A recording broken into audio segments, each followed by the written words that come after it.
Há um Deus que se preocupa conosco, e é este Deus que eu louvo, é este Deus que eu glorifico.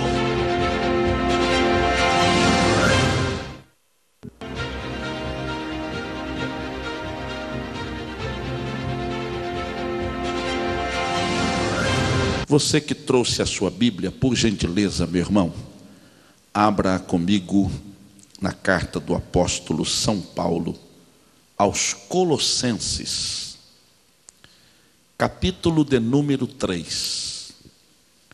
Colossenses, capítulo 3. Eu quero ler alguns versos nesta noite. Hoje a palavra que eu tenho para repartir com os irmãos é uma palavra pastoral. Quero que vocês fiquem atentos, porque há alguns conselhos da parte de Deus que eu quero repartir com a igreja hoje. Capítulo 3 da carta de Paulo aos Colossenses. Quantos acharam, digam amém. Amém. Porque se já ressuscitastes com Cristo, buscai as coisas que são de cima, onde Cristo está assentado à destra de Deus. Pensai nas coisas que são de cima e não nas que são da terra, porque já estáis mortos e a vossa vida está escondida com Cristo em Deus. Quando Cristo, que é a nossa vida, se manifestar, então também vós vos manifestareis com Ele em glória. Quantos podem dizer amém por esta leitura? Queridos, nenhuma doutrina está tão clara na Bíblia, e em especial no Novo Testamento. Eu estou falando de doutrinas básicas. Nenhuma delas está tão clara na Bíblia, e em especial no Novo Testamento, como a doutrina da regeneração. O ensinamento que Jesus Cristo deixou naquela conversa que ele teve com Nicodemos, nós nos lembramos bem, aquele homem que foi ter com Jesus de noite, porque era príncipe na sinagoga, e não queria se comprometer procurando Jesus à luz do dia. Ele vai procurar Jesus, querendo saber acerca da vida eterna. E Jesus dá a Nicodemos uma receita de como ele poderia alcançar a vida eterna, que era através do novo nascimento. Nicodemos até questiona com Jesus, dizendo: espera aí, como pode ser um homem como eu, já crescido, voltar ao ventre da minha mãe e nascer de novo? Jesus disse: não é desse nascimento que eu estou falando. Eu estou falando em nascer da água e do Espírito. Jesus mostra-lhe de maneira muito clara acerca desta regeneração pela qual nós temos que passar se queremos alcançar a vida eterna. É interessante que este tema que se iniciou com Jesus, aliás, Jesus veio ao mundo exatamente para isso, se torna muito acentuado nas epístolas apostólicas. E nós vemos, começando pela carta aos Romanos, e ela vai se estendendo nas cartas a Corinto, a Éfeso, a Colossos, a Filipos, nós vamos entendendo como se intensifica esta conscientização acerca da regeneração. Regeneração é nada mais ou nada menos do que passar a ter uma nova vida. E aí, nós vamos entender, e é isso que eu quero conversar com os irmãos hoje, que esta regeneração ou esta nova vida não é apenas um mero ato da nossa vontade. Eu não alcanço a nova vida única e exclusivamente porque tenho vontade de alcançar. Mas também não acontece sem que haja a minha vontade. Não depende só da minha vontade, mas depende também dela. Vocês se lembram daquele mancebo que Jesus o qualificou como um mancebo com muitas qualidades, que ele vai procurar Jesus e diz: Senhor, o que é que eu devo fazer para alcançar a vida eterna? O que é que Jesus diz para ele? Você conhece os mandamentos? O jovem diz: não só conheço, como tenho guardado desde a minha infância. Jesus disse: muito bem, então vai, vende o que tem, dá aos pobres e segue-me, e assim terás um tesouro nos céus. O que fez o jovem? O texto diz: retirou-se triste, porque possuía muitos bens. Jesus não queria, na verdade, que ele vendesse tudo e desse aos pobres. Jesus estava testando aquele jovem para saber se ele tinha coragem de fazer o que Jesus propunha. Então a regeneração, a nova vida, ela não acontece como fruto apenas da nossa vontade, mas ela não acontece se a nossa vontade não estiver em ação. Depende também da nossa vontade. Existem pessoas que acham que a nova vida, esta regeneração, ela pode ser representada apenas com um ato externo. E se esquecem que a regeneração é uma ação de Deus em nossa alma. Ela acontece de dentro para fora e não de fora para dentro. Não existe transformação de vida permanente que comece do exterior para o interior. Mas existe uma transformação de vida permanente que começa do interior para o exterior. Aí o Senhor começa a trabalhar dentro de nós. E esse trabalhar de Deus alcança também o nosso exterior. Então precisamos entender que a regeneração não é apenas um ato externo, mas é uma ação de Deus dentro da nossa alma, que só acontece quando nós demonstramos decisão e vontade para que isto aconteça. Eu vou explicar para vocês. Quantas pessoas você já viu vir aqui à frente, ou levantar a sua mão aí no seu banco, ou em qualquer lugar, e dizer: eu quero Jesus? Mas passado alguns dias, elas desaparecem, como se tivessem se arrependido da decisão que tomaram. Muitas dizem: não era bem aquilo que eu queria. Então não experimentaram esta ação de Deus na sua alma. Muitas pessoas já fizeram uma decisão pelo Evangelho, mas ainda não adquiriram uma vida nova. E não se assustem com o que eu vou dizer. Existem muitos que vêm, levantam a mão e depois de alguns dias desaparecem. Existem outros que, muito embora permaneçam entre nós, ainda não experimentaram o que é viver esta vida nova em Cristo.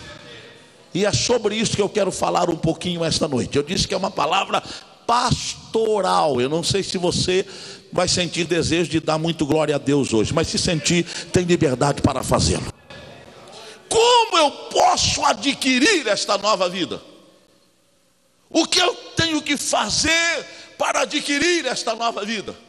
Quais são os privilégios que eu desfruto quando passo a ocupar esta nova posição em Cristo? É sobre isto que eu quero conversar com vocês à luz da palavra de Deus hoje. E eu sei que Deus vai falar através da sua palavra. Se você pode crer o mesmo que eu estou crendo aqui, eu vou pedir apenas um exercício de fé da sua parte. Você dá uma olhadinha para a pessoa do seu lado e dizer: Deus vai falar conosco hoje através da sua palavra. Haverá uma revelação de Deus esta noite através da sua palavra. A sua alma, o seu coração vai ser alcançado pelo poder da palavra. A sua vida vai ser impactada pelo poder da palavra. E você sairá daqui abençoado hoje. Como adquirir esta nova vida? O que é que eu tenho que fazer para desfrutar esta nova vida? Há três coisas que você precisa saber. Primeiro, para desfrutar esta nova vida em Cristo, a primeira coisa que você precisa fazer é decretar a morte do eu. Você precisa ter decisão, você precisa ter força de vontade para decretar a morte do eu. O verso que nós lemos aqui diz o seguinte: portanto, se já ressuscitastes com Cristo, buscai as coisas que são de cima, onde Cristo está sentado à destra de Deus. Pensai nas coisas que são de cima e não nas que são de baixo, porque já estáis mortos. Quando Paulo diz aqui que ele estava orientando a igreja para que procedesse desta forma, e se eu não estiver enganado, eu acho que é uma expressão de Paulo que mostra muito claramente o que eu estou dizendo. Quando Paulo escrevia aos Gálatas, no capítulo 2 e no verso 20, Paulo usou uma expressão que eu me lembro agora. Ele disse: já estou crucificado com Cristo e vivo. Não mais eu, mas Cristo vive em mim.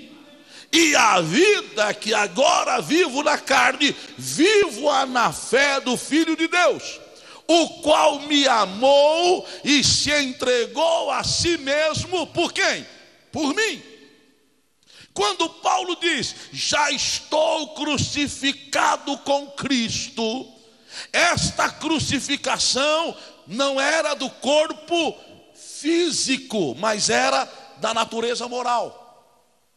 Vocês acompanharam aí através da imprensa, ontem morreu um rapaz lá na cidade de Avaré, que foi representar na peça da crucificação de Jesus, e querendo ser como Jesus, acabou morrendo de verdade. Paulo diz aqui: eu estou crucificado, não vivo eu, mas Cristo vive em mim. Ele não estava falando da morte física, ele estava falando da sua natureza moral, até porque Paulo sabia muito bem cuidar do seu corpo. Quando nós estudamos toda a trajetória de Paulo, Paulo sabia cuidar do seu corpo. Paulo dava inclusive orientação nas suas cartas, ou orientações nas suas cartas, acerca do cuidar bem do corpo. Paulo sabia ter em abundância. Se você ler lá a sua carta escrita à igreja que estava em Filipos, carta de Paulo aos Filipenses, se eu não estiver enganado, é lá no capítulo 4, Paulo fala sobre isso. Paulo registra o desejo que ele tinha de ter abundância, mas sabia também estar abatido. Verso 12 ele diz: sei estar abatido e sei também ter abundância. Quando Paulo escrevia a Timóteo, quando ele estava preso, ele disse: Timóteo, quando você vier me visitar, traga a minha capa, que eu esqueci na casa de Carpo. Eu deixei a minha capa lá, a prisão aqui é muito fria, e eu preciso de uma capa para aquecer o meu corpo. Paulo sabia cuidar do seu corpo. Até Paulo orientava, eu repito, a que cuidassem, que os irmãos cuidassem bem do seu corpo, até porque o próprio Paulo dizia que o nosso corpo é templo do Espírito Santo. E se o meu corpo é o templo onde o Espírito Santo habita, eu tenho que ser um bom zelador da casa onde habita a sua santidade, o Espírito Santo. Mas quando Paulo diz: olha, eu estou crucificado com Cristo, Paulo parece que estava conversando consigo mesmo, dizendo: ei, Paulo, o que você queria ser, hein? Ah, Paulo, pretendias a glória deste mundo? Com certeza terás a humilhação e a afronta. Querias ser um homem ilustre, que honrasse o seu nome? Terás o nome de um herege e apóstata. Querias um assento na sinagoga? Sabe onde vai ser o seu assento, Paulo? No cárcere, ou então talvez dentro de um cesto baixando pelo muro. Querias poder e autoridade? Terás uma vida de serviço nas igrejas. Ordenarás, sim, porém suplicando e exortando com lágrimas. Sabe o que significa isto?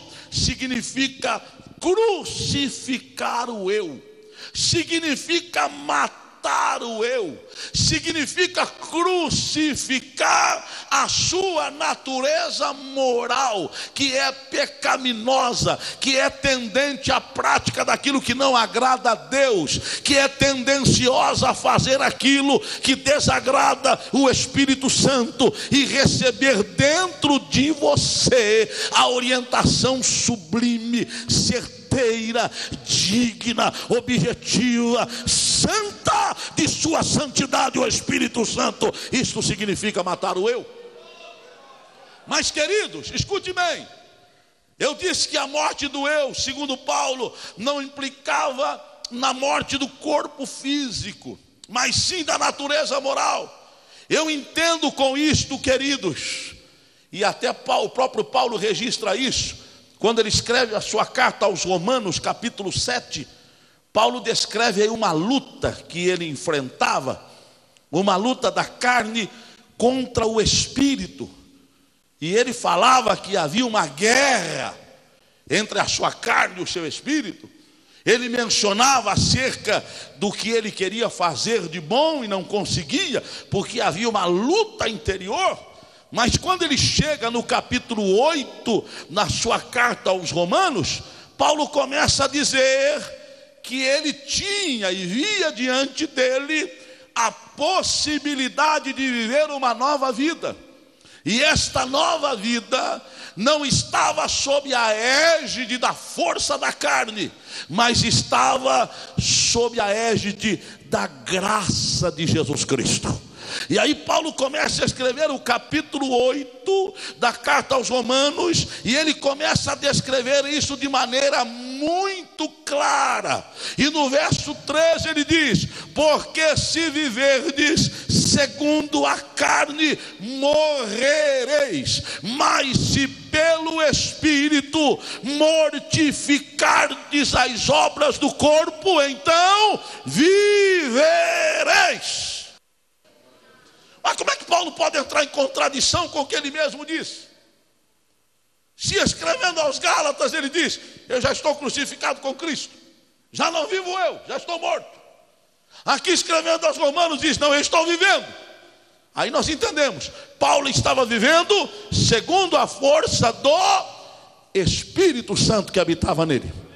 Existem hoje algumas teorias e algumas filosofias que querem mostrar ao homem, ou querem convencer o homem, de que ele é um ser levado pela emoção e por forças interiores que não estão sujeitas ao seu controle.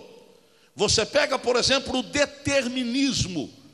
O determinismo diz que todas as ações, ou grande parte das ações do ser humano, elas são ditadas por uma força interior que não está sujeita a seu controle. Inclusive, nesses crimes bárbaros que são aí praticados, muitos advogados de defesa, advogados criminalistas, usam esta filosofia para tentar defender os seus clientes. Qual é o argumento que eles usam? Vocês já ouviram muito isso. Quando ele fez aquilo, ele fez porque perdeu o controle das suas ações. E aí até faz uma análise psicológica, psiquiátrica na pessoa, para dizer que psicologicamente ele está comprometido. Então ele não pode ser preso, ele tem que ser internado no hospital psiquiátrico. É isso que diz o determinismo. O determinismo diz que grande parte das ações do ser humano, elas não estão sujeitas à sua vontade. Mas não é isso que diz a palavra de Deus. Existe uma outra filosofia chamada hedonismo, que traduzido quer dizer culto ao prazer. O que é que diz o hedonismo?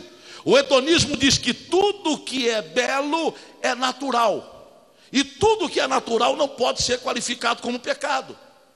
O hedonismo diz que o ser humano pode fazer tudo o que ele quiser, desde que aquilo lhe traga prazer, ele está fazendo a coisa mais natural que alguém poderia fazer. E se é natural, ele não pode ser condenado por praticar o natural.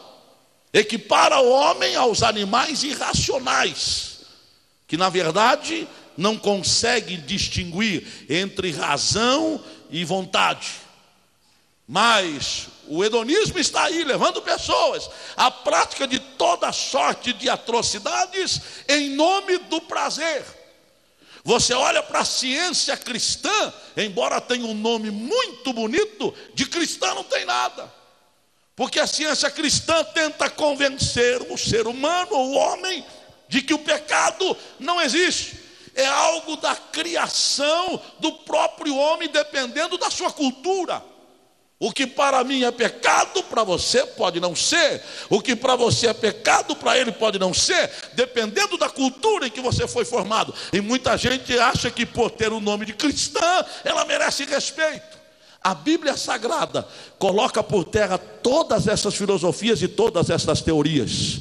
A Bíblia nunca disse que há dentro do homem uma força que não está sujeita ao seu controle. A Bíblia nunca diz que há uma força dentro do homem que o leva a praticar aquilo que ele não quer. É o que Paulo disse aqui em Romanos capítulo 7. Eu sinto esta luta interior, mas eu não fui vencido por ela, porque eu não estou debaixo da ação de uma força interior que é proporcionada pela lei, mas eu estou vivendo a liberdade que só a graça de Jesus proporciona, e esta liberdade me dá o direito de escolher aquilo que eu quero fazer.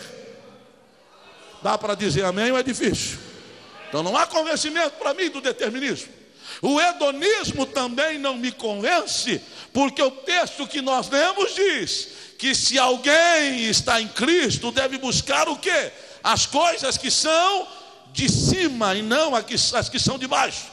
Os prazeres desta vida são passageiros, mas os prazeres proporcionados pelo Senhor são eternos. Dá para dizer glória a Deus ou não? E aí é que está uma explicação extraordinária. O crente não passa por momentos de tristeza? Lógico que passa. Seria uma ignorância da minha parte se eu dissesse que crente nunca fica triste. Sim ou não? Você já ficou triste alguma vez? Pergunta para a pessoa do seu lado se ela já chorou alguma vez de tristeza.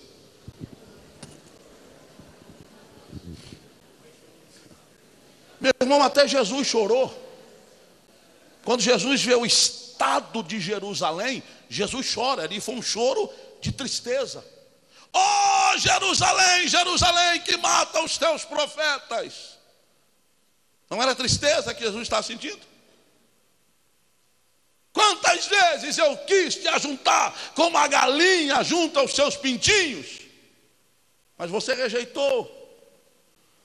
Jesus sentia tristeza, mas há uma diferença entre tristeza e infelicidade. O crente pode passar por momentos de tristeza circunstanciais, mas ele não é infeliz. Ele não é infeliz. É por isso que a gente canta no enterro e ninguém entende isso. É por isso que crente canta no velório e ninguém entende isso. E as pessoas dizem: o povo é doido, tem alguém lá sendo velado e o povo está cantando. Será que esse povo não está triste? Estamos tristes, sim. E a Bíblia até orienta: chorar com os que choram e se alegrar com os que se alegram. Ora, se eu me alegro com os que se alegram e choro com os que choram, é porque o choro é de tristeza. Mas nós não somos infelizes. Nós até entendemos a dor da separação, mas nós acreditamos numa eternidade com Cristo e sabemos que lá não haverá separação. Então, amados, eu não posso admitir a teoria do hedonismo dizendo que só o prazer é que proporciona felicidade. A Bíblia diz que é melhor entrar numa casa onde há luto do que onde há festa. Às vezes é melhor você ir a um velório do que ir a uma comemoração, porque lá no velório você entende a brevidade da vida. E quando você entende o que Tiago disse, que a vida é como uma fumaça que aparece e logo desaparece, você começa a deixar de pensar nesta vida que é passageira e começa a pensar naquela que é duradoura, porque é eterna. Dá para dizer amém ou é difícil, meu irmão? Aí Paulo diz aos Romanos, capítulo 8, verso 13. Eu repito, o que é que Paulo diz aí? Olha aí, Paulo diz o seguinte: porque se viverdes segundo a carne, o que é que vai acontecer? Morrereis. Mas se viverdes segundo o Espírito, mortificando as obras do corpo, então vivereis. Aí eu volto lá para Colossenses, onde escolhemos o texto base. Aí Paulo, escrevendo no verso 5, ele disse: mortificai, pois, os vossos membros que estão sobre a terra: a prostituição, a impureza, o apetite desordenado, a vil concupiscência e a avareza, que é idolatria. Se você pegar uma outra versão do verso 5 do capítulo 3, você vai ver que ao invés de você ler aí, mortificai as obras, pois, os vossos membros, está escrito o seguinte: façam morrer os vossos membros. É uma ação da nossa vontade. É uma decisão que é nossa.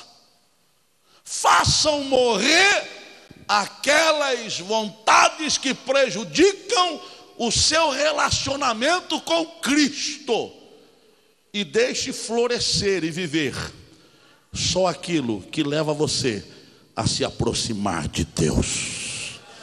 Dá para dizer glória a Jesus ou é difícil?